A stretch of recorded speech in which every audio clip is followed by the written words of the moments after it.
Assalamualaikum warahmatullahi wabarakatuh. Waalaikumsalam Waalaikumsalam warahmatullahi warahmatullahi wabarakatuh. Alhamdulillah, alhamdulillahi rabbil alamin. Wa bihi nasta'in ala umuri dunya waddin. Wassalatu wassalamu ala asyrofil anbiya'i wal mursalin wa ala alihi wa sahbihi ajmain amma ba'du. Yang saya hormati Bapak Imam Baihaqi selaku GM Dompet Duafa Hong Kong. Yang saya hormati Ustadz Ahmad Pranggono. Yang saya hormati teman-teman beserta jamaah MBO pada sore hari ini. Pertama-tama marilah kita panjatkan puji dan puji syukur kita kehadirat Allah Subhanahu wa taala yang mana telah memberikan kesehatan sehingga pada sore ini kita dapat mengikuti MBO. Kedua kalinya sholawat serta salam semoga tetap terlimpahkan kepada uswatun hasanah kita Nabi Agung Muhammad Sallallahu Alaihi Wasallam yang insya Allah akan memberikan syafaatnya di yaumil kiamah nanti. Amin Allahumma amin. Saya akan membaca susunan acara pada sore hari ini. Yang pertama pembukaan, yang kedua pembacaan ayat suci Al-Quran, yang ketiga tausiah, yang keempat tanya jawab, dan yang kelima doa penutup. Untuk membuka acara pada sore hari ini, kita buka dengan Yaumul Kitab liridai syafaati Rasulillahi sallallahu alaihi wasallam. Ya'ulillahumul Fatihah. A'udzu billahi minasyaitonir rajim. Bismillahirrahmanirrahim. Alhamdulillahi rabbil alamin. Ar-Rahmanir-Rahim. Maliki yaumiddin. Iyyaka na'budu wa iyyaka nasta'in. Ihdinas siratal mustaqim. Siratal ladzina an'amta 'alaihim ghairil maghdubi 'alaihim waladdallin. Rabbi firli wa liwalidayya wa lil mu'minina amin. Memasuki acara kedua yaitu pembacaan ayat suci Al-Quran yang akan dibacakan Ukti Emil. Kepada Ukti Emil kami persilahkan. Terima kasih Ukti Heni. Assalamualaikum warahmatullahi wabarakatuh. A'udzu billahi minasy syaithanir rajim. Bismillahirrahmanirrahim. Wa anzir bihil ladzina yakhafuna an yuhsyaru ila rabbihim laisa lahum min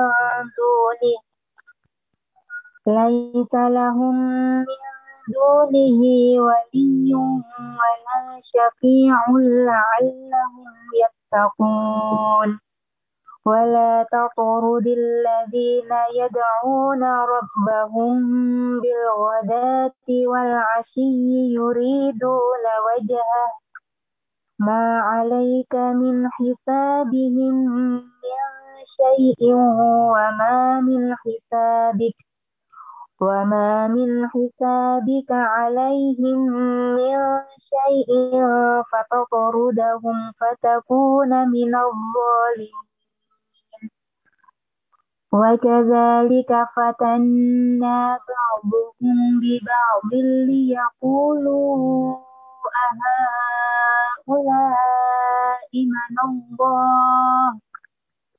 هؤلاء من الله عليهم من بيننا أليس الله بأعلم بالشاكرين.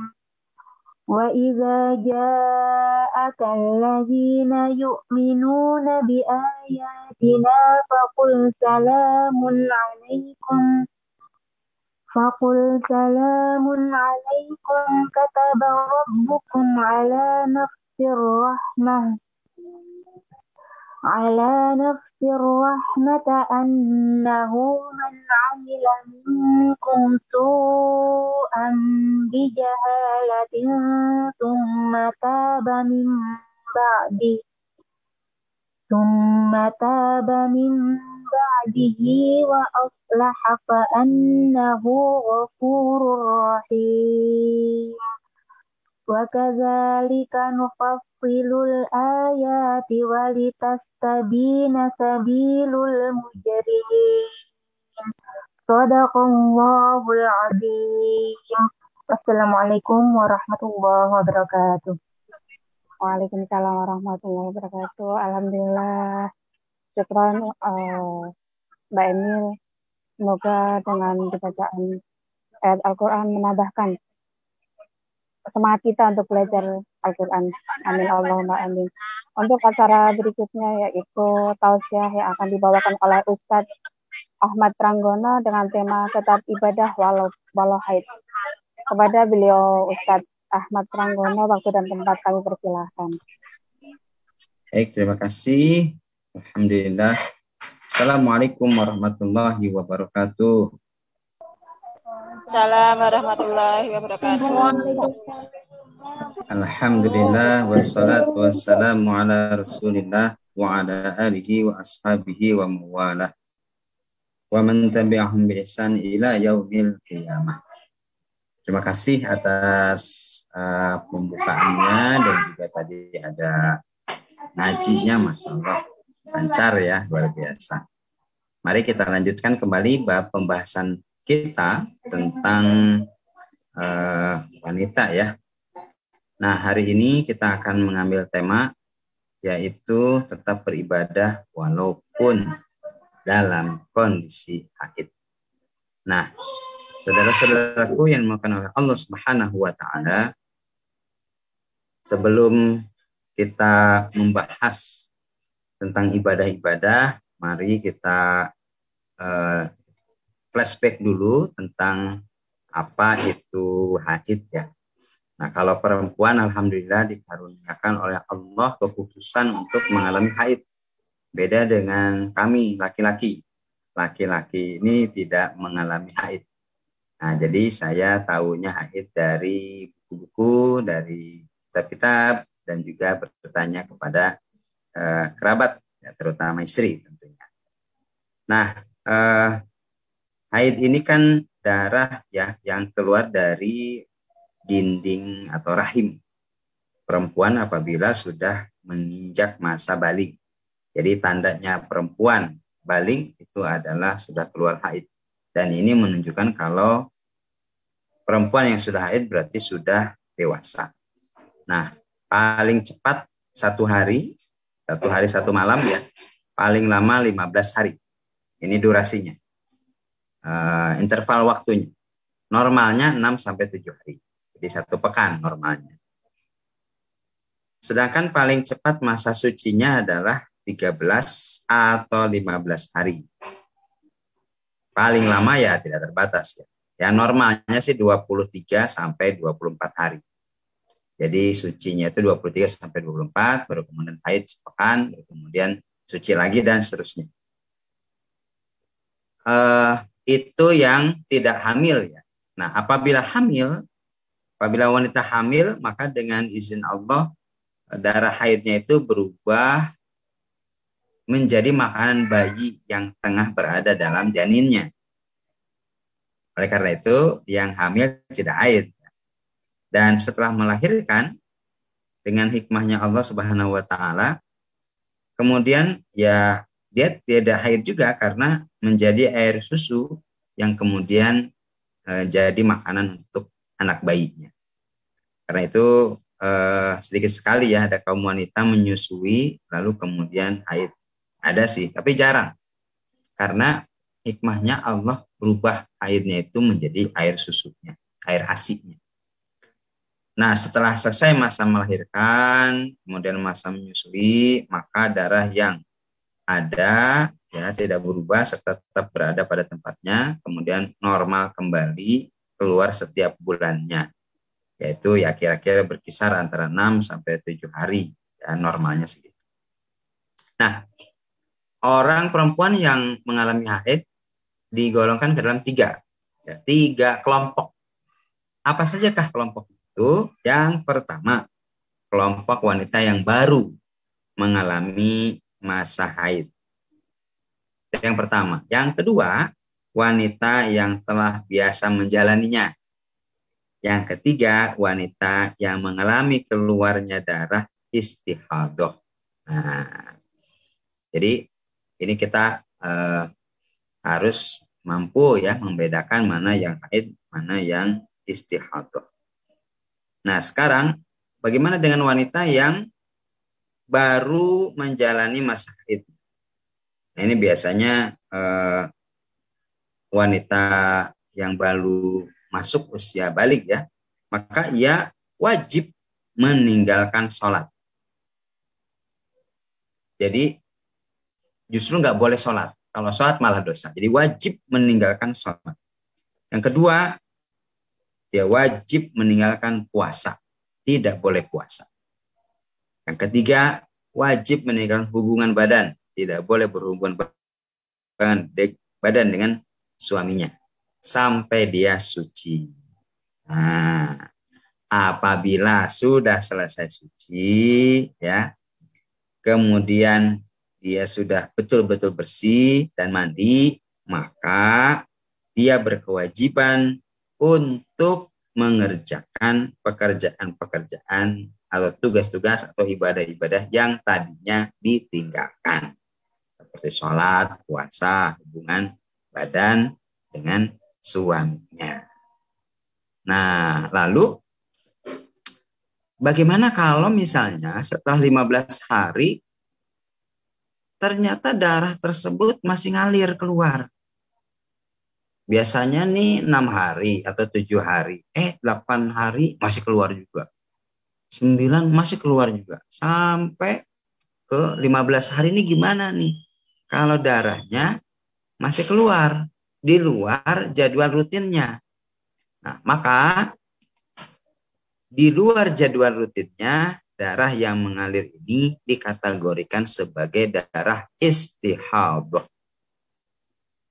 Pada saat itu, hukum yang berlaku baginya adalah hukum wanita yang mengalami istihadah. Nah, jadi kalau udah lebih ya dari waktu normalnya, maka hukumnya adalah darah istihadah. Apabila darah haid itu berhenti di sekitar 15 hari, ya, lalu ya mengalir lagi 1 atau 2 hari, terus berhenti lagi. Kemudian ngalir lagi. Jadi selang-seling gitu ya. Nah, ini gimana? Maka cukup mandinya sekali saja, lalu mengerjakan sholat. Ya. Nah, selanjutnya kalau itu masih ngalir juga, maka tinggal diganjal ya supaya tidak ngucur. Nah, perempuan yang sedang mengalami masa haid dilarang mengerjakan sholat. Ini nggak boleh ya hukumnya ya. Jadi jangan mentang-mentang, wah saya rajin Pak Ustadz, saya mau sholat aja. Justru nggak boleh. Ya. Rasulullah SAW bersabda, "Idza aqbalatil haidah fada'is shalah." Apabila datang haidmu, maka tinggalkan sholat.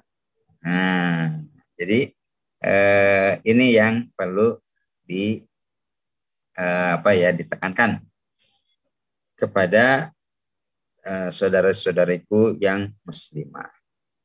Nah, kalau sudah biasa, ya sudah terbiasa, ya sudah paham, maka dia ya tinggal menjalani hari-harinya sebagaimana yang dia jalani seperti hari-hari biasa. Ya, karena orang yang haid sejatinya di Islam itu berbeda dengan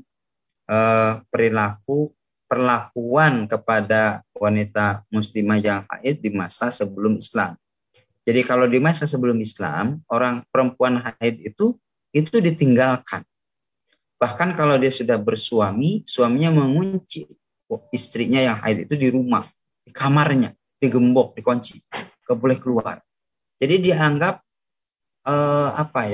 dianggap najis gitu.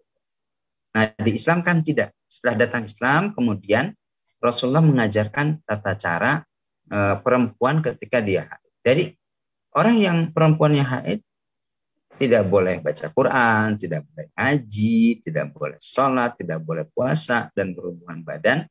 Akan tetapi dia masih boleh mengerjakan pekerjaan-pekerjaan yang lain. Misalnya bersolawat, itu masih boleh. Ya kan, bersedekah, infak, kemudian membantu orang, dan lain sebagainya. Masih banyak amal ibadah yang bisa dikerjakan oleh perempuan ketika menjalani hari-hari haid. Nah, di Islam, setelah datang Islam, maka tradisi yang sebelumnya mengucilkan perempuan ketika haid itu kemudian berangsur-angsur hilang. Sampailah sekarang ya, perempuan haid kan sudah modern ya. Dia tinggal pakai beli pembalut, kemudian dipakai, dia bisa beraktivitas seperti normal, seperti sedia kala.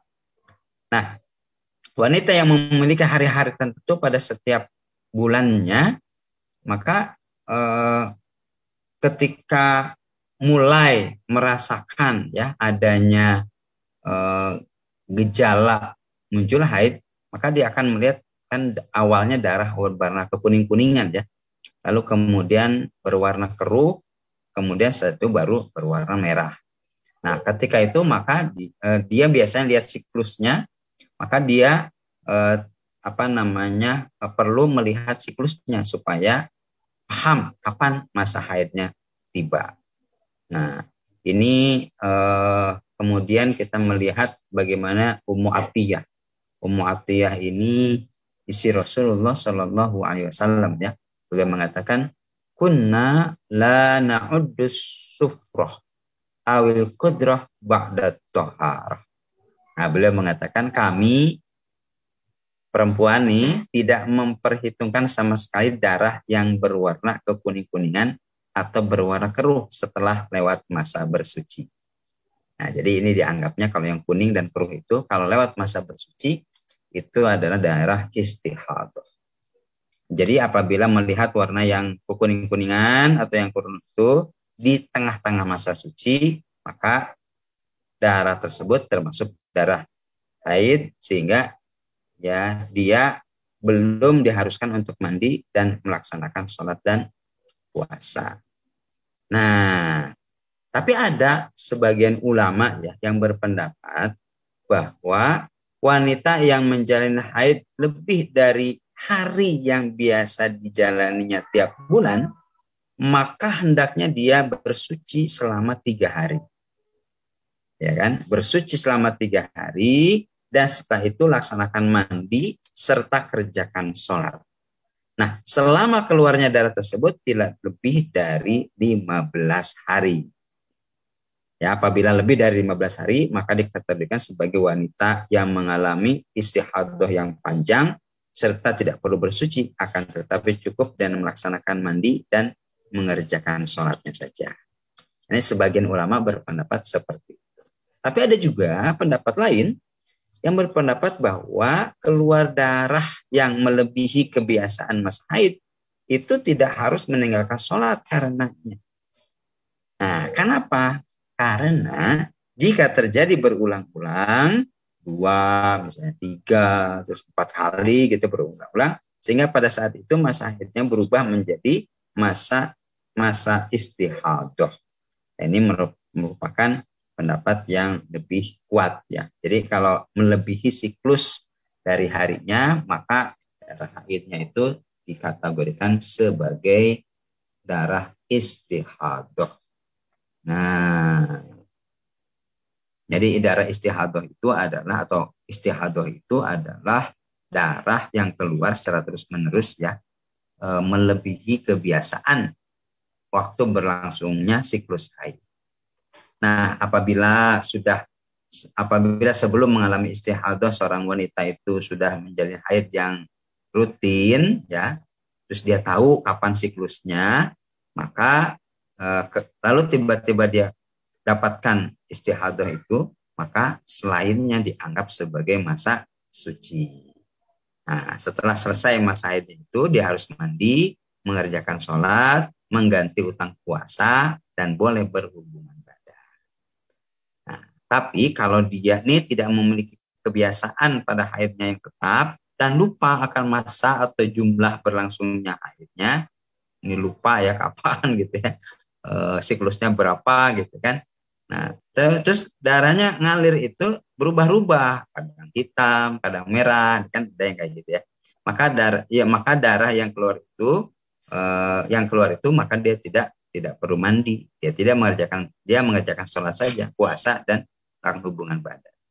Namun dia harus mandi dan mengerjakan sholat setelah berhenti darah hitam tersebut selama tidak lebih dari 15 hari. Nah, kalau lebih ya tolong periksa ke dokter. Mungkin ada kelainan.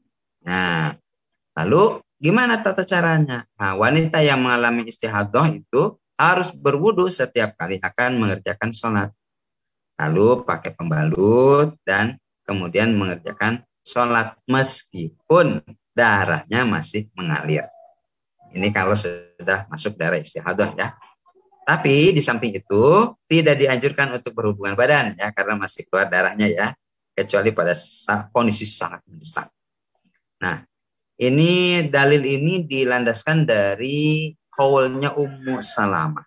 Ummu Salamah ini istri baginda Rasulullah Shallallahu Alaihi Wasallam. Beliau mengatakan bahwa ia pernah meminta fatwa kepada Rasulullah Shallallahu Alaihi Wasallam wanita yang selalu mengeluarkan darah. Lalu baginda bersabda, hitunglah berdasarkan bilangan malam dan hari dari masa haid pada setiap bulan berlangsungnya, sebelum ia terkena serangan darah penyakit yang menimpanya itu. Maka tinggalkanlah sholat sebanyak bilangan haid yang biasa dijalaninya setiap bulan. Apabila ternyata melewati batas waktu yang berlaku, maka hendaklah ia mandi memakai cawat atau pembalut sebelum mengerjakan sholat. Nah, jadi itu tata caranya ya kalau kita perempuan mengalami darah istihadah. Dan ini diriwayatkan oleh Imam Abu Dawud dan An-Nasa'i dengan sanad yang hasan. Nah, ini ya salah satu dalil bagaimana perlakuan atau wanita yang mengalami darah istihadah. Dan ini diperkuat lagi oleh Ibunda Fatimah binti Abi Jahsh, di mana beliau ini pernah mengalami masa istihadah. Lalu Rasulullah bersabda kepadanya. Rasulullah mengatakan, "Idza kana damul haid fa innahu aswad yu'rafu wa idza kana kadzalik fa amsiki anis shalah. Fa idza kana al-akhir fatawaddu'i ba'dal igtisal wa shalla fa innama huwa irqud." Nah, ini kalau ini riwayatnya oleh Imam An-Nasa'i.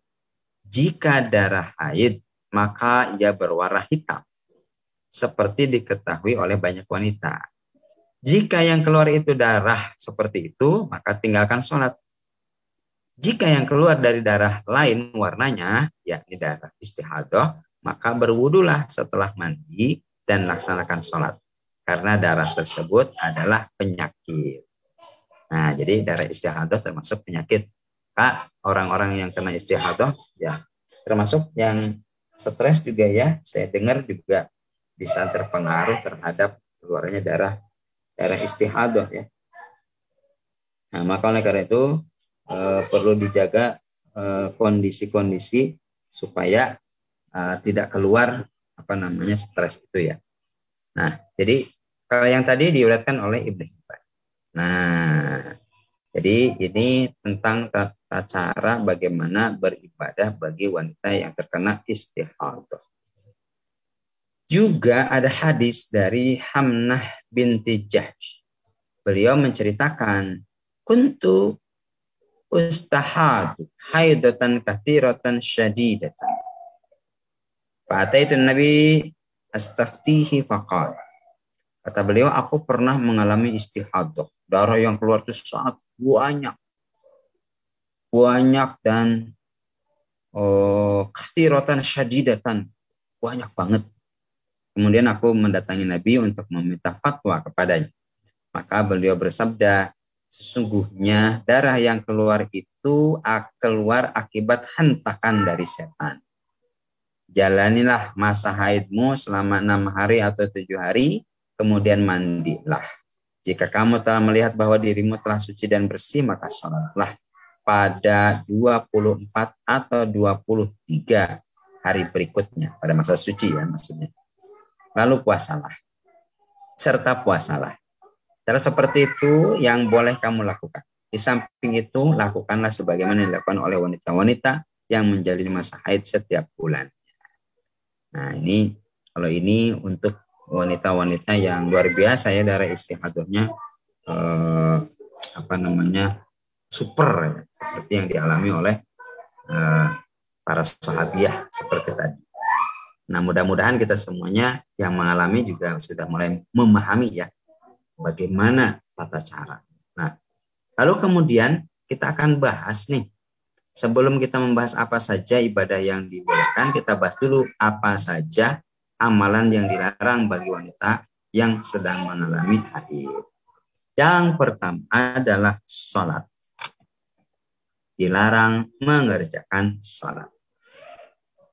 Ibunda kita Ummul Mukminin Aisyah radhiyallahu anha bercerita, kunna nahidu ala ahdi Rasulillah sallallahu alaihi wasallam. Kami pernah menjalani haid pada zaman Rasulullah. Maka kami diperintahkan mengqadha puasa dan tidak diperintahkan mengqadha salat.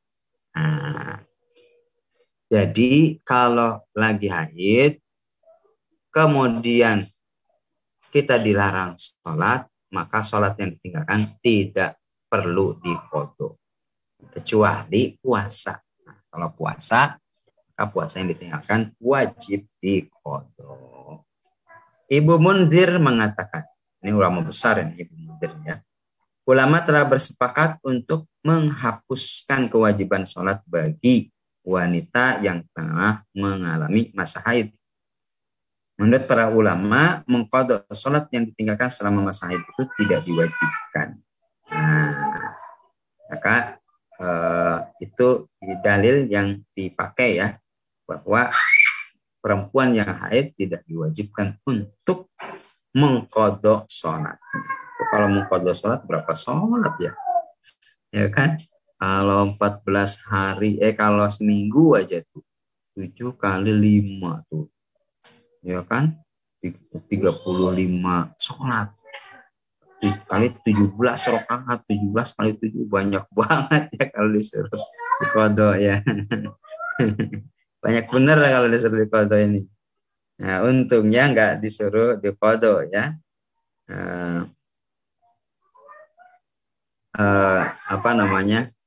Dapat rukhsah. Kecuali ada golongan khawarij. Golongan khawarij ini golongan sesat ya.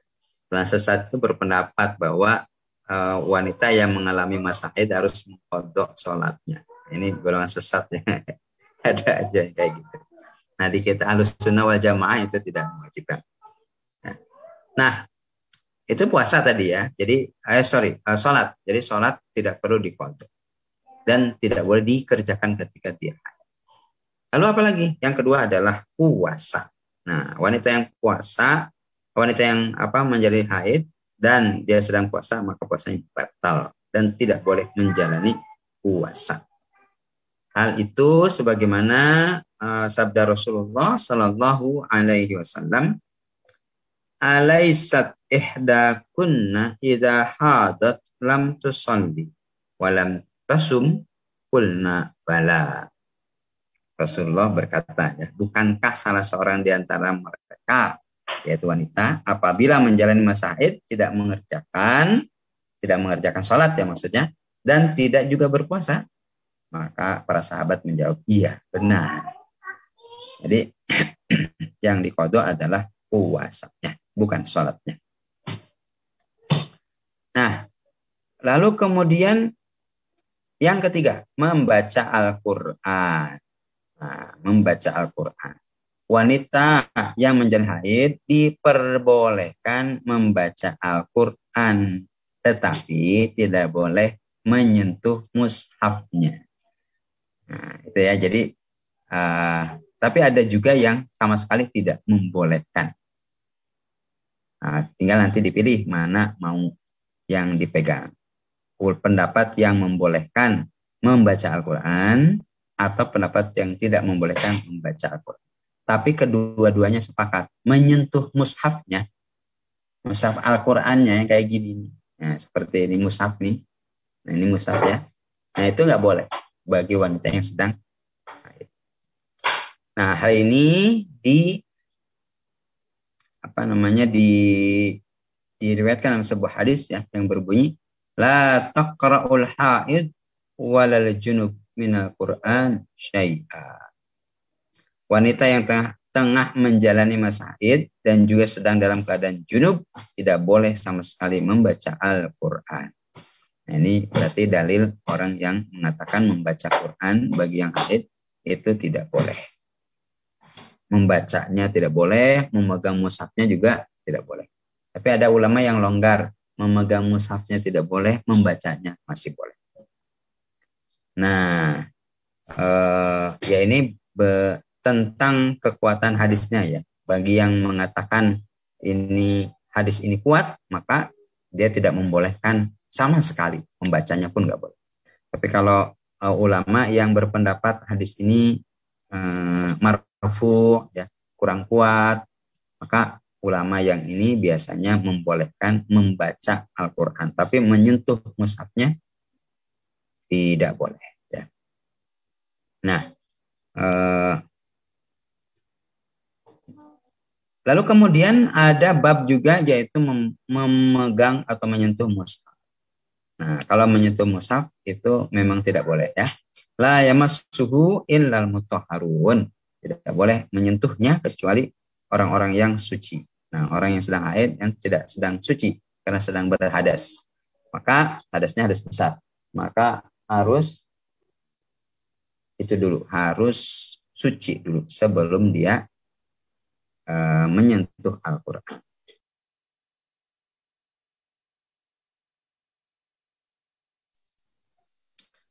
Lalu Rasulullah SAW juga memerintahkan ya, la tamassul mushaf illa wa anta tahir.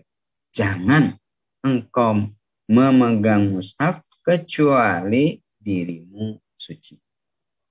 Nah, ini yang selanjutnya. Lalu kemudian apalagi yang tidak boleh? Berdiam diri di masjid. Nah, berdiam di masjid ya. Wanita yang haid tidak boleh berdiam di dalam masjid dan diperbolehkan jika hanya sekedar berlalu saja. Nah, ini memang kemudian menjadi muskil ya apabila misalkan gimana kalau kan tidak tercecer darahnya karena pakai pembalut, boleh nggak berdiam di masjid? Nah, ini menjadi muskil, maka sebetulnya jawabannya adalah tidak boleh berdiam di masjid ya. Kecuali hanya lewat saja, jalan lewat saja. Tidak boleh berhenti, apalagi diam, ya apalagi i'tikaf. Itu tidak boleh ketika sedang haid. Lalu selanjutnya yang nggak boleh adalah tawaf. Baik itu tawaf untuk tawaf sunnah maupun tawaf sebagai rangkaian dari ibadah umroh atau ibadah haji. Muslimah yang diharamkan melakukan tawaf apabila sedang menjalani haji. Ini sabda nabinya jelas ya. Faf'ali ma yaf'al hajj ghairu ay alla tatufi bil bait hatta tathuri.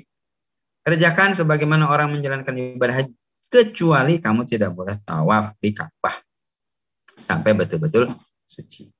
Nah, karena apa? Karena tawaf itu kan di Masjidil Haram di Ka'bah. Itu tidak boleh untuk melakukan tawaf ketika sedang haid. Kemudian selanjutnya berhubungan badan. Ya, berhubungan badan tentu tidak boleh ya dilakukan. Lalu selanjutnya yang tidak boleh dilakukan adalah bagi suaminya ya. Bagi suaminya adalah mentalak istri yang sedang haid. Jadi kalau mau mentalak, lihat-lihat kondisinya. Kalau lagi haid tidak boleh ditalak ya, karena pelaksanaan talak semacam ini bid'ah ya. Nanti kita bahas lebih lanjut ya tentang talak ini dalam bab suami istri. Kemudian haid ini juga menjadi iddah ya, perhitungan masa suci ya. Fa'iddatuhunna salasata quru. orang-orang istri wal mutallaqatu yatarabbasna bi anfusihinna thalathata quru. Orang-orang perempuan-perempuan istri yang ditalak menunggu masa iddahnya 3 kali quru. Quru itu apa? Yaitu menjadi masa iddah. Yaitu perhitungan bulan tidak haid. Karena haid dapat membatalkan kesucian sebagaimana kita ketahui, ya, maka dia akan hukumnya sama dengan orang-orang yang menjalankannya. Nah, maka orang-orang yang menunggu masa iddah itu 3 kali suci. Setelah 3 kali suci, baru kemudian yang ditolak itu boleh menikah dengan laki-laki lainnya yang sudah menjadi pilihannya. Nah, sebelum itu maka tidak boleh. Ya, maka harus menunggu dulu. Nah, lalu apa yang harus dilakukan setelah haid itu berhenti? Nah, tentunya harus bersuci. Karena ketika haid maka dia sedang kondisi hadas. Dia harus bersuci. Gimana cara mensucikannya? Maka tidak ada lagi kecuali harus mandi besar, mandi janabah, ya, mandi junub. Nah, jadi ketika perempuan itu darahnya berhenti dan belum melaksanakan mandi, maka tidak berlaku baginya 4 hukum berkaitan dengan haid sebelum dia mandi. Yang pertama, terhapusnya kewajiban sholat karena pada saat itu masih masa haid masih berlangsung. Yang kedua, larangannya disebabkan tidak sahnya thaharah karena haid. Yang ketiga, larangan mengerjakan puasa karena kewajiban mandi setelah selesainya masa haid tidak lagi melarang seorang untuk mengerjakan puasa. Yang keempat, diperbolehkannya tolak karena pengharamannya dimaksudkan untuk memperpanjang masa iddah karena haid. Di samping itu, seluruh apa yang diharamkan masih tetap berlaku. Maka supaya cepat berlalu, segera mandi setelah selesai masa haidnya itu. Nah, kemudian kalau sudah bersuami istri, boleh tetap bercumbu dengan istri yang sedang haid. Ya, yang tidak boleh adalah bersetubuh. Imam Ahmad membolehkan bahkan mencumbunya bagian pusar ke atas dan di bawah lutut. Ya. Sementara Imam Syafi'i mengatakan tidak boleh, ya, bahkan karena hadis dari Aisyah radhiyallahu anha bahwa Rasulullah menyuruhku memakai kain sarung dan aku pun memakainya. Lalu beliau mencumbuiku sedang aku dalam keadaan haid. Nah, jadi kalau menurut yang boleh adalah mencumbunya saja, ya, kalau menurut Imam Syafi'i. Juga dari Abdullah bin Al-Ansari, beliau mengatakan waktu itu beliau bertanya kepada Rasulullah SAW tentang bagaimana yang boleh dilakukan bercumbu dengan istri ketika haid. Rasulullah menjawab apa yang berada di atas kain. Jadi kalau di atas kainnya di kain sarung, berarti seluruhnya tidak boleh dipegang, tidak boleh cumbu, ya, kecuali yang berada di atas itu. Nah, tapi kalau menurut Imam Ahmad dibolehkan asal ditutup bagian yang kena haidnya. Nah, lalu kemudian itu kalau masa haid kan tidak boleh disetubui oleh suaminya. Lalu gimana kalau misalnya ketika masa istihadah? Nah, ketika masa istihadah, ini mari kita lihat, ya. Ada Imam Malik dan Asy-Syafi'i yang meriwayatkan dari hadis riwayat Aisyah bahwasanya Fatimah binti Abu Hubaysh datang kepada Rasulullah bertanya, "Wahai Rasulullah, aku mengalami istihadah dan tidak pernah suci. Apakah aku harus meninggalkan sholatku?" Nabi menjawab, "Sesungguhnya yang keluar itu adalah darah yang mengalir dari pembuluh darah dan bukan darah haid. Sedang apabila datang waktu haidmu, maka tinggalkanlah sholat. Dan apabila masa haidmu telah selesai, maka mandi dan dirikan sholat." Nah, jadi ini kasusistis yang terjadi di masa Rasulullah Shallallahu Alaihi Wasallam, ya, tentang Abu Al-Fatimah binti Abu Hubaysh. Nah, sementara yang lain yang lain tetap menjalankan seperti yang seharusnya. Nah, Ustadz, ada nggak wanita yang nggak pernah haid? Nah, ya wanita yang setiap wanita ada masa haidnya ya. Tapi ada wanita yang tidak mengalami haid. Itu tadi yang sedang hamil, ya kan? Nah, kemudian karena yang hamil itu kalau keluar darah maka bisa jadi itu flek, bukan haid ya. Bisa jadi darah kotor atau flek. Nah, jadi dari Aisyah radhiyallahu anha juga mengatakan apabila wanita hamil mengeluarkan darah maka tidak wajib atasnya mengerjakan sholat. Apabila keluar darah pada 1 atau 2 hari sebelum melahirkan. Karena yang demikian itu termasuk darah nifas, apalagi darah nifas ya. Nah, jadi yang seperti itu tidak mewajibkannya untuk keluar dari kewajiban-kewajiban yang sudah dijalankan. Ikhwati fillah, sebelum kita lanjutkan, mari kita bersalawat dulu pada baginda Rasulullah dan juga pada keluarganya, yang rupanya keluarganya pun ya dari istri-istrinya itu memberikan kita nasihat-nasihat yang baik tentang bagaimana beribadah ketika mengalami masa. Allahumma salli ala sayyidina Muhammadin tibbil qulubi wa dawaiha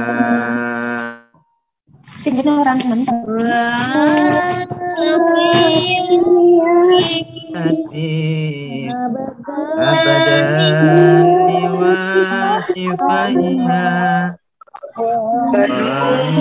nuril absari wa diyaiha wa ala alihi wa sahbihi wa sallim. Alhamdulillah, terima kasih. Nah, ada yang bertanya, Pak Ustadz, gimana kalau menjama antar 2 sholat bagi wanita yang istihadah? Ya kan nih, waktu haidnya udah lewat, tapi masih keluar darah. Kan darahnya disebut darah istihadah. Bagi wanita yang mengalami istihadah, diperbolehkan menjama antar 2 sholat dengan 1 kali wudhu. Jadi sholatnya dijama 2 kali, wudhunya 1 kali saja. Itu boleh ya. Karena Nabi pernah memerintahkan kepada Hamnah binti Jahash untuk menjama antar 2 sholat dengan 1 kali bersuci. Nah, hal ini dikiaskan bagi wanita yang mengalami istihadah. Jadi boleh ya untuk istihadah untuk menjama. Nah, kapan sih usia minimal keluarnya darah haid? Nah, itu biasanya 9 tahun ya. Biasanya 9 tahun. Sudah mulai masuk usia balik tuh. Lalu usia maksimal keluar haid kapan? Nah, ini apalagi zaman sekarang ya. Menopause sudah mulai sudah mulai, yang belum saatnya menopause sudah mulai menopause. Biasanya normal itu 50 tahun. Jadi 50 tahun baru mulai berhenti dari darah haidnya. Tapi zaman sekarang itu banyak orang-orang yang menopause dini. Nah, biasanya tuh yang sebelum menopause akan keluar darah banyak. Ya kan? Nah, terus gimana kalau udah 50 tahun tapi masih melihat darah keluar? Nah, itu bisa dua hal. Yang pertama, hal itu dianggap sebagai proses sirkulasi darah yang mengalami kerusakan. Jadi kerusakan sistem. Aisyah pernah bercerita, apabila seorang wanita telah mencapai usia 50, maka ia sudah tidak lagi mengalami masa haid. Nah, ini zaman dulu ya, normalnya. Zaman sekarang masih 45 itu sudah mulai menopause. Yang kedua, apabila darah mengalir tersebut secara berulang-ulang, maka ia termasuk darah haid. Kalau diulang tersiklus lagi, keluar lagi, berarti dia masih belum menopause ya. Nah itu terjadi juga. Jadi semasa Rasulullah seperti misalkan Hindun binti Ubaidah, kemudian dan lainnya ya. Makanya banyak yang masih, kalau masih haid berarti masih di pembuahan masih lancar. Jadi pembuahan masih lancar. Makanya yang di masa Rasulullah pernah itu, ya itu tadi ya, sahabiah Hindun bintu Ubaidah itu masih lancar haidnya. Dan usia 60 masih ngelahirin. Ini luar biasa ya. Jarang. Tapi kalau sekarang di dokter udah nggak nyaranin ya, di atas 40 kan udah usia kritis untuk melahirkan. Nah, jadi selain yang kami sebutkan tadi, maka para wanita masih boleh melaksanakan ibadah lainnya. Senyum kepada tetangga, membantu orang, menghadiri majelis taklim, bersolawat, berzikir, beristighfar, wakaf, sedekah, membaca hadis, dan lain sebagainya. Masih banyak ibadah yang bisa dikerjakan oleh wanita ketika sedang haid. Jadi jangan sampai kemudian mentang-mentang lagi haid, lalu saya nggak beribadah deh. Masih banyak pilihan ibadah-ibadah lainnya. Ini yang nggak boleh sholat, baca Quran, menyentuh mushaf, berdiam di masjid, bersetubuh. Itu kan tawaf, itu kan yang nggak boleh. Yang lainnya masih boleh. Boleh dilakukan. Membaca hadis, kemudian mengikut pengajian, apalagi pengajiannya bukan di masjid. Itu masih boleh dilakukan.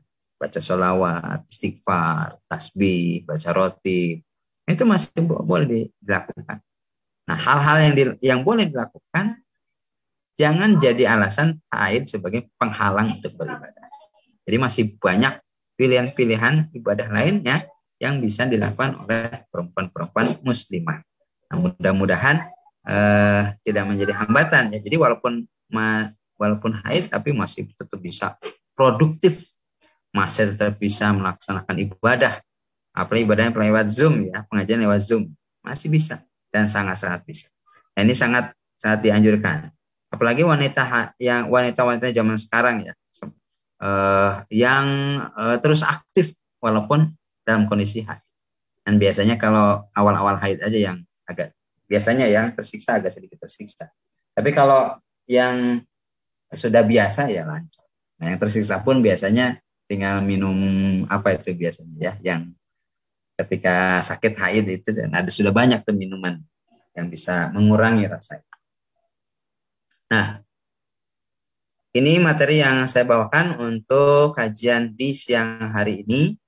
Poinnya adalah jangan jadikan haid sebagai penghalang untuk kita beribadah. Masih banyak pilihan ibadah, opsi ibadah lainnya yang bisa kita lakukan selama kita haid.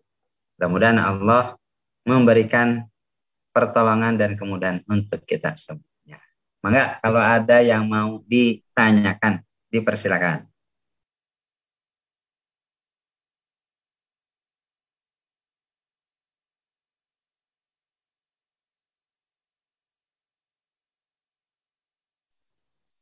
Tanya boleh di chat, boleh juga ya di chat. Di kolom chat boleh. Kalau enggak langsung boleh juga langsung.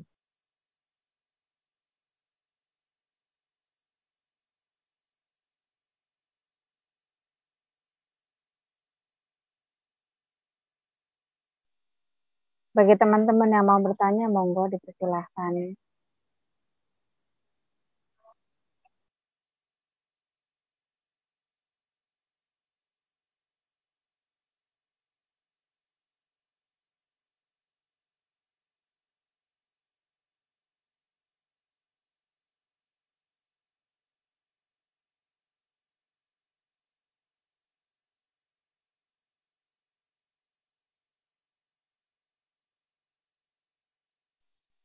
Ayo monggo.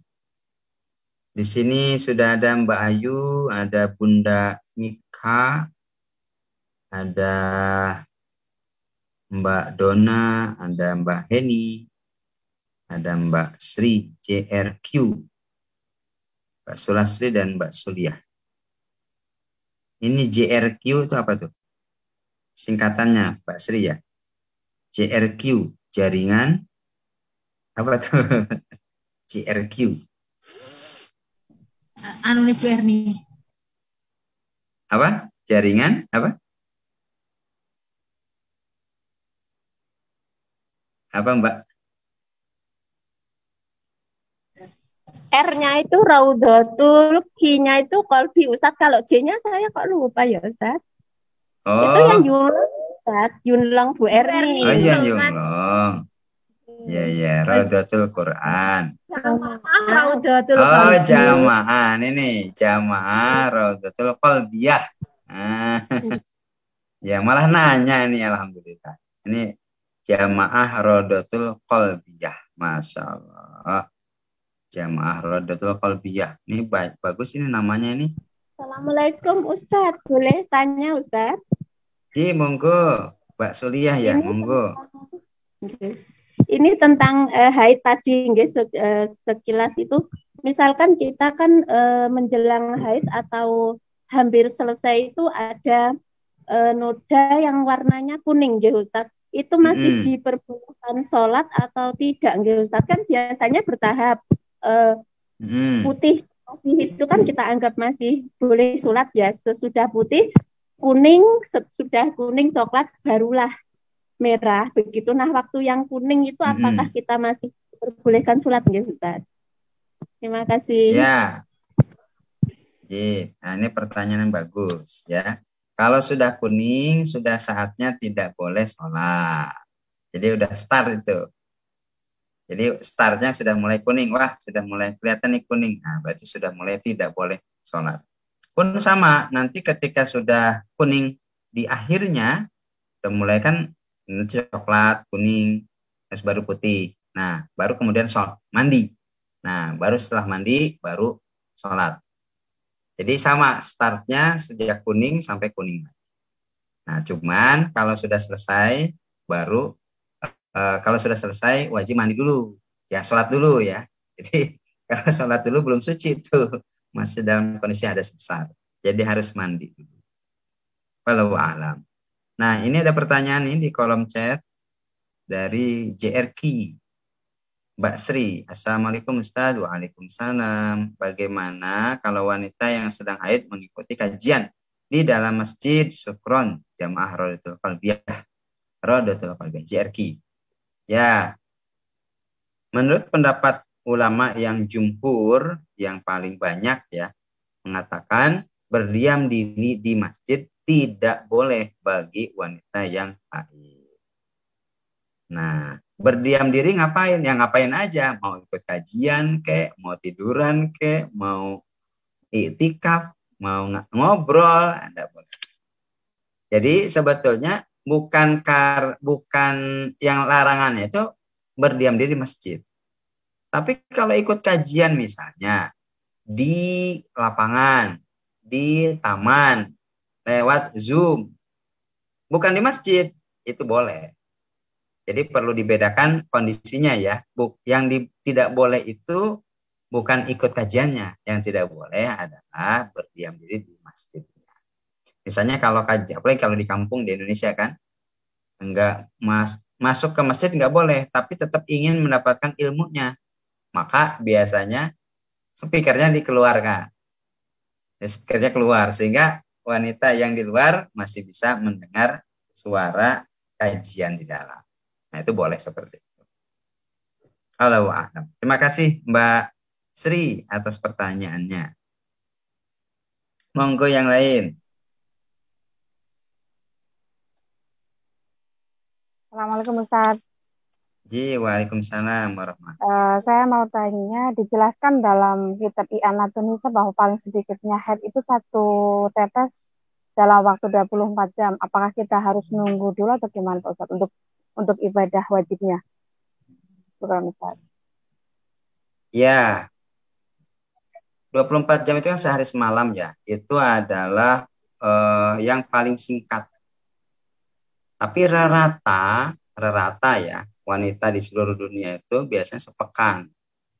Jadi sepekan, antara 6 sampai 7 hari ratanya. Jadi kalau lihat siklusnya sebetulnya Mbak. Lihat siklusnya. Kalau siklusnya 6 hari berarti sudah mulai siap-siap tuh. Setelah 6 hari selesai, oh sudah selesai nih, sudah suci, baru mandi, baru kemudian melakukan sholat. Tapi kalau 6 hari belum selesai, 7 hari. Nah, sisanya lebih dari itu dianggap sebagai darah istihadah. Jadi sangat jarang wanita yang mensnya itu 1 hari, 1 malam. Sangat jarang. Nah, kalau terjadi bagaimana? Ya kalau terjadi, misalkan 1 hari 1 malam, kemudian besoknya udah bersih, udah suci. Ya sudah, langsung mandi. Nah, ketika udah mandi, sholat seperti biasa. Itu berarti pendek tuh jarak jarak haidnya ya, jarak haidnya.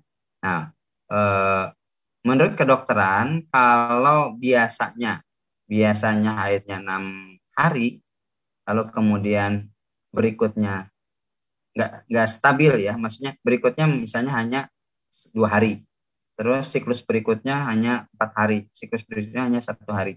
Nah, itu perlu diperiksakan ya, khawatir terjadi sesuatu karena tidak normal. Nah, kalau yang normal biasanya ya kalau 6 hari, terus 5 hari, terus ya. Itu kalau yang normal. Nah, itu perlu diperiksakan kalau yang tidak normal. Yang mudah-mudahan tidak terjadi sesuatu yang tidak diinginkan. Nah, tapi kalaupun terjadi, misalkan haidnya 1 hari 1 malam, setelah itu suci, lalu kemudian ya mandi saja, lalu sholat. Wallahu a'lam. Nah, ada lagi ini pertanyaan dari Mbak Sulastri.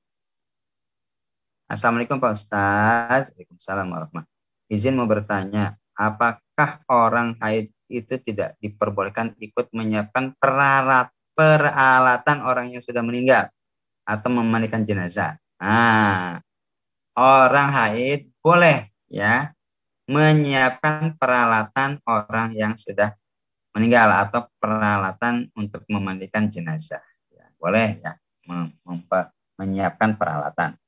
Misalnya menyiapkan ronceknya, ronce bunga ya, menyiapkan kapur barusnya, menyiapkan sabunnya, menyiapkan kain kafan. Nah, itu boleh. Diperbolehkan ya bagi wanita yang sedang haid ya, tidak ada larangan. Kalau memandikan jenazah bagaimana? Memandikan jenazah juga boleh. Ya, apalagi jenazahnya yang wajib dimandikan yaitu suami, ibu ya, kakak atau adik perempuan. Itu yang lebih berhak memandikan adalah saudara-saudara atau kerabat atau turunan atau leluhur yang terdekat, karena mati memandikan cuma sekali, kan nggak diulang lagi ya, setelah dimandikan langsung dikubur, nggak ada pengulangan. Nah, orang yang haid boleh memandikan, boleh membantu menyiapkan peralatan juga boleh. Wallahu a'lam. Terima kasih Mbak Sulastri atas pertanyaannya. Monggo yang lain. Nah, ini ada Bunda Mika. Bismillah, izin bertanya. Ya, silakan. Apakah ada jangka waktu dari tetesan darah terakhir? Misal kita dari zuhur sudah bersih. Apakah zuhur itu kita mandi dan bisa sholat atau menunggu beberapa jam untuk memastikan? Nah, kembali ke kebiasaan ya. Kalau kembali ke kebiasaan berapa hari? Kalau misalkan itu hari terakhir, biasanya hari terakhir, lalu kemudian ternyata sudah bersih, maka tinggal dicek. Kalau sudah bersih, maka tunggu saja beberapa saat ya. Khawatir keluar lagi kan. Tapi biasanya sih kita udah paham ya bagaimana kondisi diri kita, sudah paham. Jadi kalau sudah bersih, kelihatan sudah bersih, ya silakan tunggu aja dulu 1 jam misalnya, sambil menunggu memastikan kalau sudah betul-betul pasti ya kita mandi lalu sholat. Nah, tapi jangan sampai kita bersih jam 11. Berarti sebetulnya pas waktu zuhur itu kan sudah wajib sholat ya, karena sudah bersih. Tapi kita belum mandi. Nah, terus tunggu dulu memastikan sampai asar. Sampai asar nggak mandi. Berarti kan lewat satu kewajiban itu saja.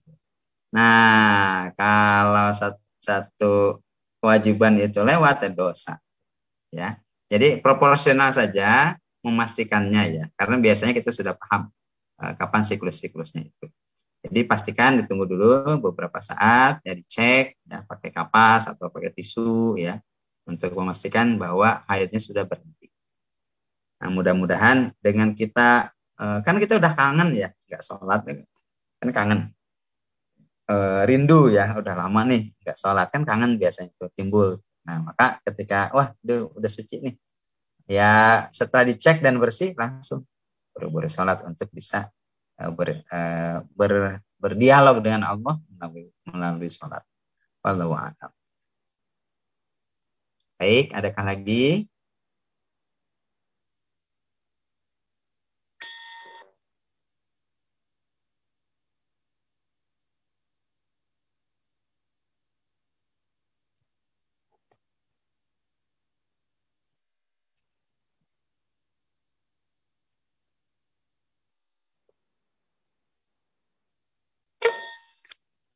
Baik, kalau tidak ada lagi pertanyaan, saya kira kita cukupkan ya kajian kita pada siang hari ini.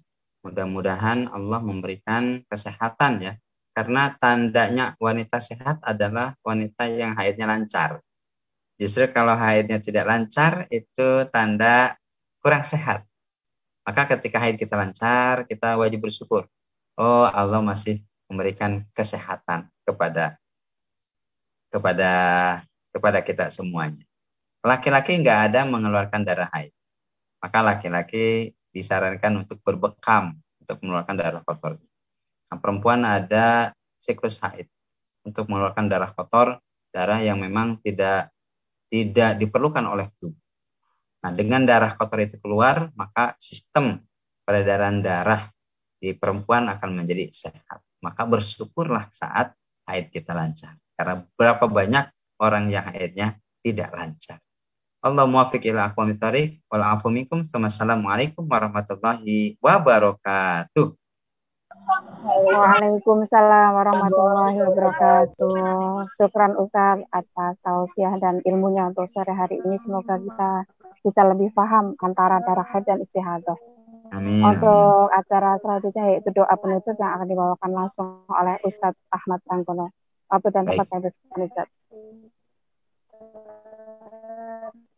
Allahumma salli ala Muhammad wa ala ali sayyidina Muhammad.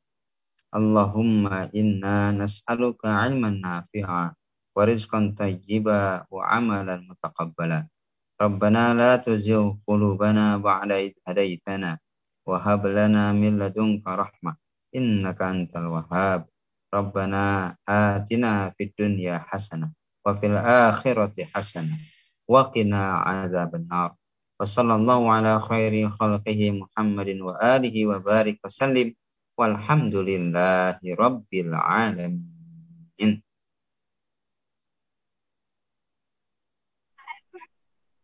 Alhamdulillahirabbil alamin. Acara MBO pada sore hari ini berjalan dengan lancar. Teman-teman sekalian, acara ini juga disiarkan langsung oleh di Facebook Dompet Duafa Hongkong, dan rekaman ini juga akan diupload ulang di channel YouTube Dompet Duafa Hongkong News.